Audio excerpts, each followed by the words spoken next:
오늘 말씀에 보면은 대제사장들과 백성의 장로들이 예수님한테 질문을 합니다. 예. 내가 무슨 권위로 이런 일을 하느냐? 예. 자, 무슨 일을 예수님이 하셨길래 대제사장과 장로들이 이렇게 질문을 하는가? 예. 그 앞의 내용을 보면은 예수님께서 성전에 들어가셔서 거기서 장사꾼들의 상을 엎으시고 또 그들을 내쫓아 버리십니다. 그리고 성전에서 예수님이 가르치십니다. 예. 그러니까 이제 대제사장 그리고 장로들이 예수님한테 이렇게 물어보는 거죠. 무슨 권위로 지금 예수님 당신이 이런 일을 합니까? 그리고 예수님이 지금 성전에서 가르칩니까? 라고 물어보는 겁니다. 자, 근데 이 물음이 여러분 보실 때 좋은 물음이겠어요? 아니면은 시비를 거는 그런 물음이겠어요? 시비를 거는 거예요. 왜냐하면 못마땅하다는 거예요. 무슨 권위를 가지고 당신이 대체 뭐 하는 사람이길래 막 들어와 가지고 성전에서 장사하는 사람의 상을 막 엎어버리고 또 노끈으로 채찍을 만들어 가지고 거기 있는 가축들 막 염소, 소 이런 것들을 밖으로 내쫓고 이런 일을 왜 당신이 합니까? 왜냐하면 성전을 관리하는 사람의 총 책임자는 누구냐면 대제사장이 관리를 해요. 그리고 성전에 경비대가 있어요. 성전을 관리하는 사람들이 있어요. 그것을 행정적으로 지도하고 관리 감독하는 사람이 누구냐면 대제사장이거든요. 근데 대제사장이 성전에서 장사하게끔 이렇게 놔뒀거든요. 근데 예수님이 와서 그들 막 내쫓으니까 당신이 무슨 권위로 이런 일을 합니까? 라는 그런 질문을 하는 거죠. 자, 예수님이 왜 성전을 이렇게 정화하셨을까요? 왜 가축을 내쫓아버리고 이 장사꾼들을 내쫓아버리셨을까요? 우리 21장 12절 한번 보세요. 바로 앞에 보세요. 21장 12절 13절 한번 읽어봅시다. 예수께서 성전에 들어가사 성전 안에서 매매하는 모든 사람들을 내쫓으시며 돈 바꾸는 사람들과 상과 비둘기 파는 사람들의 의자를 둘러 엎으시고 그들에게 이르시되 기록된 바 내 집은 만민이 기도하는 집이라 일컬음을 받으리라 하였거늘 너희는 강도의 소굴을 만드는도다 하시니라. 아멘. 자, 예수님이 이렇게 보시니까 성전은 만민이 기도하는 집인데 그 성전에서 기도하는 것이 아니고 하나님을 예배하는 것이 아니고 거기서 돈을 바꿔주는 거예요. 그 왜 돈을 바꿔주냐면은 유대인들은 성전세를 내야 되는데 반세켈을 내야 돼. 반세켈. 근데 이 시대 때 사람들은 로마의 화폐나 그리스 화폐를 가지고 있었단 말이에요. 근데 로마의 화폐에 보면 가이사 황제의 얼굴이 그려 있고 그리고 다른 우상들의 그림이 그려 있어요. 그래서 그 우상의 그림을 가지고 있는 화폐로 성전세를 낼 수는 없어요. 그리고 분명히 출애굽기에 보면은 30장 13절에 성전세는 반세켈을 내라 라고 얘기했기 때문에 유대인들이 가지고 있던 세켈, 반세켈을 그 동전을 가지고 성전세를 내야 되는 거예요. 근데 세켈이 없으니까 어떻게 해요? 환전을 해야 되는 거죠. 그러니까 환전상이 앉아 있는 거예요. 그래서 로마 화폐를 가져오면 반세켈로 이렇게 환전해 주는 거예요. 근데 비싸게 환전해 줬을까요? 아니면 정상적으로 환전해 줬을까요? 비싸게 해주는 거예요. 이윤을 남겨야 되니까. 자, 그리고 성전에서 제사를 드리려면 양이나 염소나 소가 있어야 돼요. 근데 먼 거리에서 오는 사람들은 그 소나 양을 끌고 올 수가 없거든요. 그러니까 돈으로 가져와요. 돈으로 가져와서 거기서 자기가 원하는 소나 염소나 양을 돈 주고 사는 거예요. 그래서 그걸로 하나님께 제물을 드리는 거예요. 그러면은 성전에서 사는 짐승들이 정상적인 가격에 매매되겠어요? 아니면 비싸게 매매되겠어요? 비싸게 매매되겠죠. 이윤을 남겨야 되니까. 자, 그런데 그 장소가 어디냐? 바로 성전에 이방인의 뜰이라는 곳이란 말이에요. 이방인의 뜰을 지나면 그 짐승들을 잡고 하나님께 번제를 드리는 그런 예배 처소가 나오는 거예요. 그럼 이방인의 뜰이 그렇게 환전상이 자리를 차지하고 있고 소나 염소를 막 팔고 있고 그러면은 이방인의 뜰은 무엇을 하는 곳이냐면은 우리 같은 이방인들, 유대인이 아닌 사람들이 와서 거기서 기도하는 장소란 말이에요. 예배하는 장소란 말이에요. 거기서 그런 장사를 하고 있으면 예배를 드릴 수 있겠어요? 기도를 할 수가 있겠어요? 못하는 거죠. 그냥 장사꾼의 소굴이 되는 거예요. 근데 그렇게 짐승을 팔고 환전을 해주는 사람들이 그 자리, 장사할 수 있는 구역을 누가 정해주겠어요? 아무나 와서 장사할 수 있겠어요? 시장에도 보면은 자기 구역이 있잖아요. 거기서 아무나 와서 장사할 수 있어요? 없죠. 와서 자리세를 내야 되거든요. 그리고 몫이 좋은 곳은 비싸죠. 그러니까 성전에 이방인의 뜰에서 장사를 하려면은 돈을 내야 되는 거예요.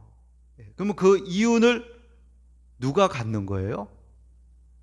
대제사장의 가문이 갖는 거예요. 그래서 대제사장의 가문이 그것을 허락하고 용인하면서 자신의 부를 축적하는 거예요. 그러니까 예수님이 이 성전이 너희 눈에는 강도의 소굴로 보이느냐, 비싸게 환전해주고 비싸게 짐승들을 팔면서 백성들의 돈을 이렇게 착취하는 강도의 소굴로 만드느냐. 내 집은 만민이 기도하는 집이라 그랬는데 지금 장사를 해가지고 사람들이 이방인들이 와서 기도하지 못하게끔 이렇게 만드느냐 하면서 예수님이 화를 내시는 거죠. 그리고 내쫓아버리고 정화시키시는 거죠. 자, 그러시면서 이 일을 하니까 이 대제사장과 장로들이 못마땅한 거죠. 예수님이 와서 막 이렇게 하고. 그리고 또 예수님이 무엇을 또 하셨냐면 보세요. 14절 보세요. 21장 14절. 자, 맹인과 저는 자들이 성전에서 예수께 나아오매 고쳐주시니. 맹인, 장님의 눈을 띄워주는 거예요. 그리고 저는 자들, 뭐 여러 가지 이유도 절겠죠. 날 때부터 뭐 못 걷는 사람도 있고 뭐 중풍병자 풍을 맞아가지고 이렇게 전다든지 하여간 온갖 가지 병을 가진 사람들이 예수님께 나오면은 고쳐주셔요. 근데 어디서 고쳐주셨다고요? 성전에서 예수님이 고쳐주시는 거예요. 근데 이런 일은 누가 하느냐? 말라기 3장 1절에서 3절에 보면은 예수님께서 마지막 때에 메시아가 와서 성전을 정결케 할 것을 얘기하셨고, 또 메시아가 우리의 모든 연약한 병을 담당하실 것을 이사야 선지자가 예언을 하고 있단 말이에요. 그러니까 메시아의 사역을 지금 하고 있는 거예요. 하나님께 예배 드려야 되는 그곳에서 장사꾼들이 판을 치고 있는 것, 하나님의 온전한 예배를 드리지 못하게 방해하고 있는 것을 정결하게 하시고, 병든 사람들, 맹인들, 저는 사람을 치료하시고, 그리고 예수님이 성전에서 또 뭐 하셨어요? 가르치셨단 말이에요. 성전에서 아무나 가르칠 수 있는 게 아니에요. 랍비나 아니면 종교 지도자들의 허락을 맡은 사람이 가르칠 수 있는데, 성전에서 예수님이 가르치신단 말이에요. 그래서 예수님이 앞에도 쭉 얘기했지만 천국에 대해서, 하나님 나라가 무엇이냐, 하나님 나라가 여기 있다 저기 있다 하지 말라. 내가 하나님 나라를 가져왔다. 나를 믿으면 내가 너희 마음 가운데서 하나님 나라를 심고 시작한다. 그리고 하나님 나라가 온전한 하나님 나라로 우리가 들어가게 된다. 그러시면서 가르치신단 말이에요. 그리고 예수님의 가르침을 보면은 놀래요. 사람들이 다 놀래고 2000년이 지난 우리도 하나님의 말씀을 풀어서 예수님이 해석하는 것을 보면은 놀란단 말이에요. 그래서 뒤에 보면은 막 사두개인들이 막 예수님께 와서 질문을 하죠. 뭐라고 질문하면은 한 여자가 남편과 결혼했는데 남편이 죽었어요. 그럼 남편이 죽으면은 이스라엘은 어떻게 하냐면은 동생이 대신 그 형수와 결혼해서 살아줘야 돼요. 그런데 7명이 다 죽고 마지막 막내 동생도 죽었어요. 그러면은 나중에 부활 때는 그러면은 이 여자가 7 형제의 아내가 되었는데 누구의 아내가 되겠습니까? 사두개인들이 이렇게 물어본단 말이에요. 그러니까 예수님이 너희가 성경도 모르고 하나님의 능력도 몰라서 오해하였구나.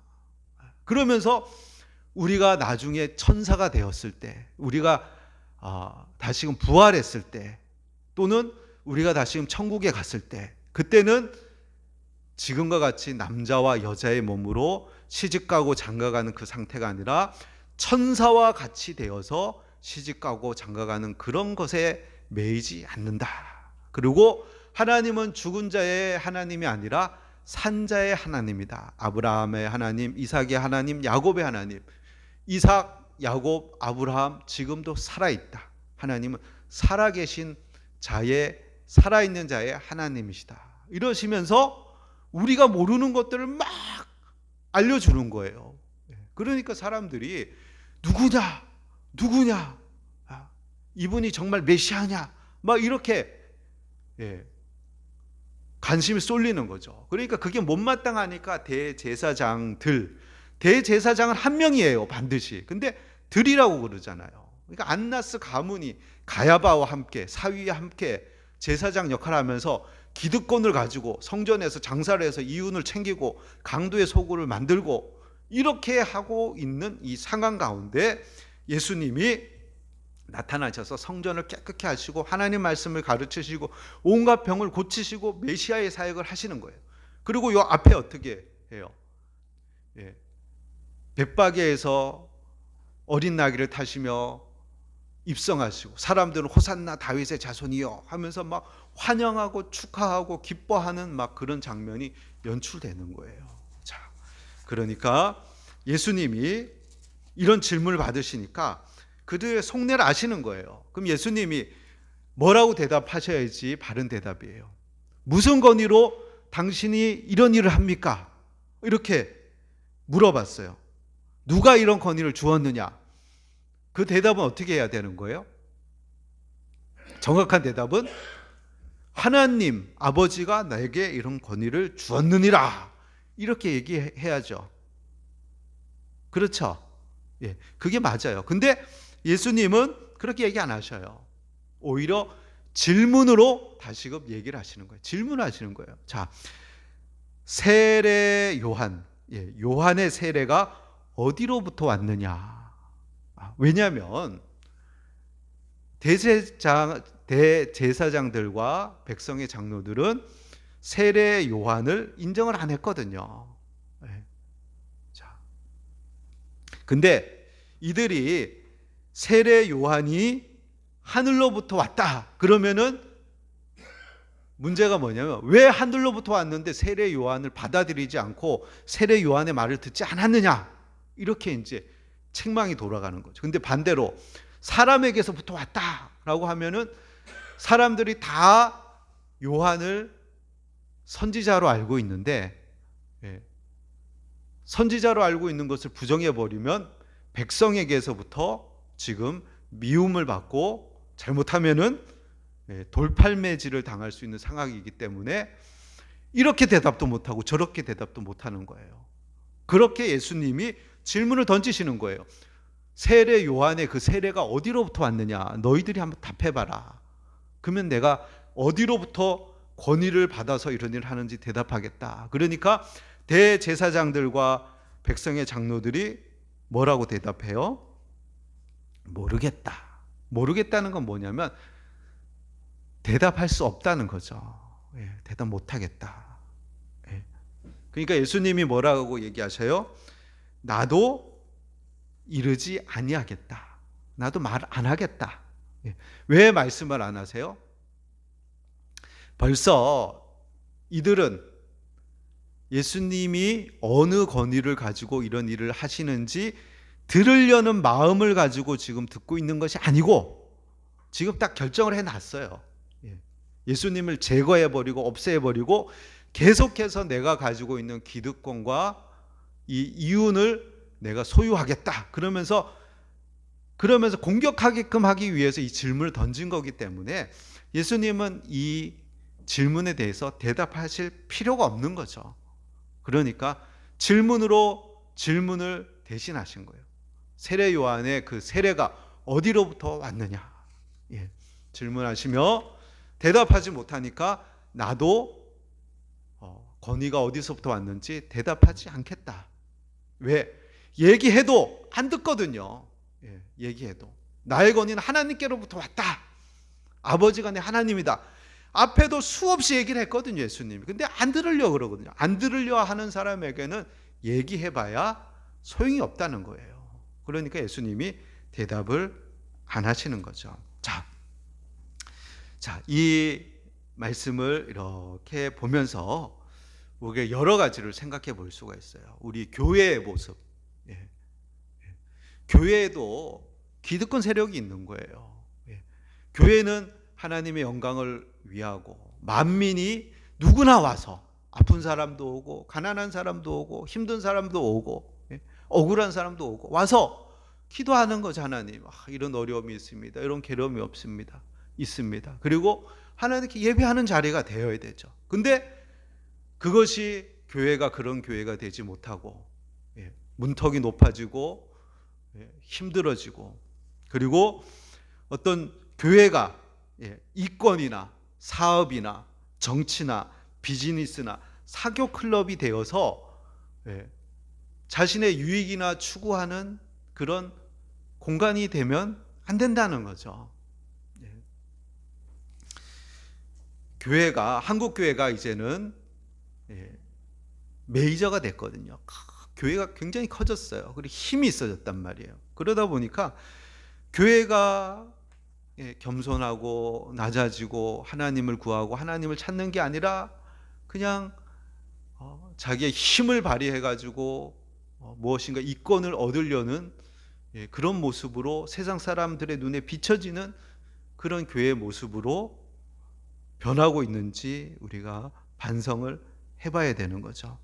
교회에서 많은 프로그램, 활동, 조직 그렇게 하면 안 되죠. 교회는 만민이 기도하는 집, 하나님을 만나는 집, 하나님을 찾는 집, 그런 집이 되어야 되는 거죠. 또한 우리 자신도 교회가 나의 필요를 채우기 위한 것.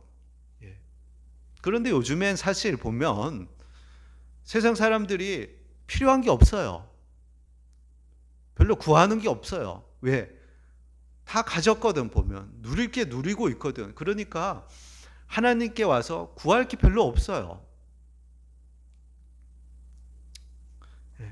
물론 하나님께 구할 게 있는 사람도 많이 있죠. 그 사람은 겸손한 사람이죠. 하나님만이 나를 도와주실 수 있다. 나의 어려움을 이길 힘을 주실 분이다. 하나님만이 나를 인도하실 분이다. 라는 겸손한 자만이 하나님께 나오는 거예요.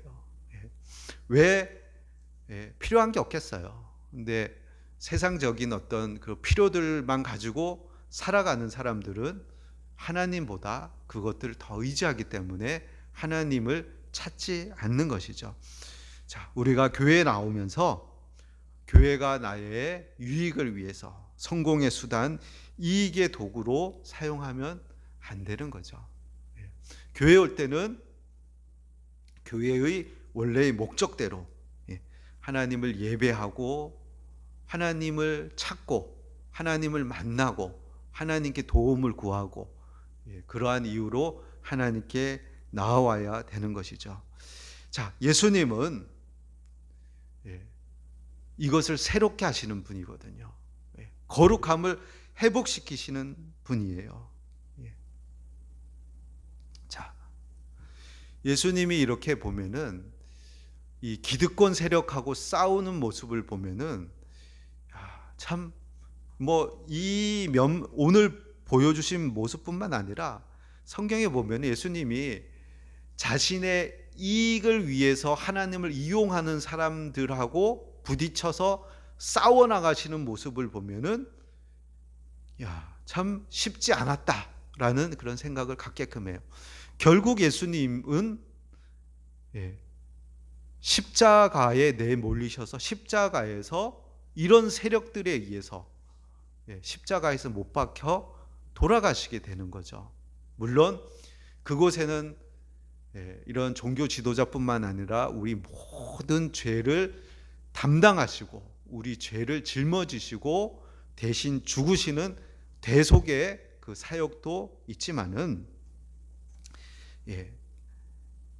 이런 기득권 세력과 싸워 나가시는 그런 예수님의 모습도 볼 수가 있어요. 근데 이렇게 싸워 나가는 것이 결코 쉽지 않죠. 앞서 보면 예수님 앞에 보면 세례 요한도 그랬잖아요. 세례 요한도 보면은 헤롯이 그의 형수를 취해서 아내를 삼은 문제를 가지고 세례 요한이 그거 잘못됐다, 그러면 안 된다라는 바른 말을 했기 때문에 그가 목이 잘려서 죽임을 당하게 된 거죠. 그런데 옳은 건 옳다, 그런 건 그르다, 이렇게 세례 요한은 이야기를 한 거죠. 근데 그렇게 얘기한다는 게 우리가 사는 사회에서 그렇게 쉽지 않다는 것을 우리가 알 수 있죠. 그러나 우리가 예수님을 따르는 예수님의 제자라면은 예수님이 보여주신 모습대로 옳은 건 옳다, 그런 건 그르다, 나의 이익과 나의 유익과 나의 편리를 위해서 그렇게 말을 바꾸고 처세술로 처세하는 것이 아니라 옳은 건 옳다, 그런 건 그르다 라고 하나님의 의를 쫓는 그러한 우리의 모습이 되어야 할 것입니다. 자, 말씀을 마치고자 합니다. 자, 예수님은 성전을 깨끗게 하셨어요. 그리고 그것은 메시아, 예수님이 오셔서 하실 일이었어요. 사람들은 자기의 이익을 위해서 그곳을 장사꾼의 속을, 돈을 바꿔주고 짐승을 팔아서 이윤을 챙기고 자기의 유익을 취하는 그런 곳으로 만들었지만은 예수님은 그것을 새롭게 하시면서 이 집은 만민이 기도하는 집이다, 하나님께 기도하는 집이다, 하나님께 예배하는 집이다, 하나님을 만나는 집이다, 이렇게 새롭게 하신 그 예수님, 그 예수님이 새롭게 하신 그곳이 바로 성전은, 옛날의 성전은 끊임없이 이렇게 반대하고 반역하는 사람들에 의해서 더 이상 둘 수가 없는 거죠. 다 무너뜨려 버리고 예수님으로 말미암는, 예수가 그리스도시요 주라고 고백하는 자들을 통해서 새로운 성전을 이루신 교회를 통해서 하나님은 다시금 우리를 거룩히 하시고 하나님을 예배하게 하시고 하나님께 기도하게 하시는 것이에요. 그 하나님께 예배하며 기도하며 하나님께 나아가는 우리들의 삶이 되기를 예수님의 이름으로 축원합니다.